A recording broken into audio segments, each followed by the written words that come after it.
O'zbekiston qahramoni. O'zbekiston xalq yozuvchisi Said Ahmad 1920-yilning 10-iyunida Toshkent shahrining Samarqand Darvoza mahallasida tug'ilgan. Uning bolaligi Elbek, Oybek, G'afurg'ulom singari adiblar davrasida o'tdi. Tabiatan qiziquvchan, tinib tinchimas Said Ahmad adabiyotga kirib kelguncha juda ko'p sohalarda o'zini sinab ko'rdi. Plakatlar yozdi, artist bo'lishga urindi, doktorlik maktabida o'qidi, qurilish texnikumida tahsil oldi, rassomlik maktabiga qatnadi, mashhur fotochi pensionga shogird tushdi, gazetalarga xabarlar yozdi. U Nizomiy nomidagi pedagogika institutida bir muddat o'qigach, 1941-yilda Mushtum jurnalida ishladi.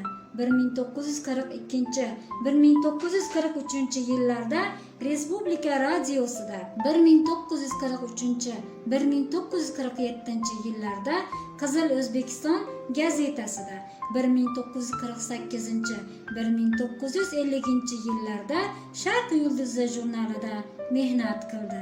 50-yillar boshida millatchi sifatida bir necha yil qamalib ham chiqdi.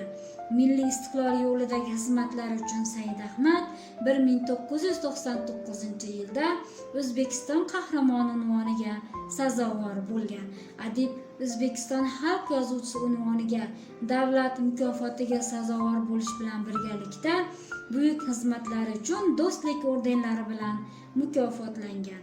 Said Ahmad hikoyanaviy sifatida tanilgan.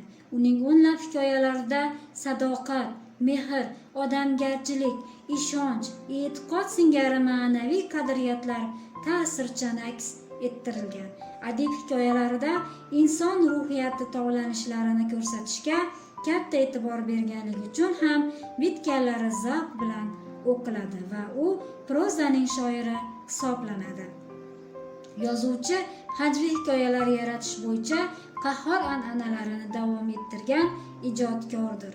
Uning ko'plab hajviyalarida inson tabiatidagi qusurlar badiiy tadqiq etiladi. Said Ahmad hajviy so'z jilolarini nozik qayqaydi va undan mohirona foydalanadi. Said Ahmad 2007-yilning 5-dekabr kuni 87 yoshida vafot etdi.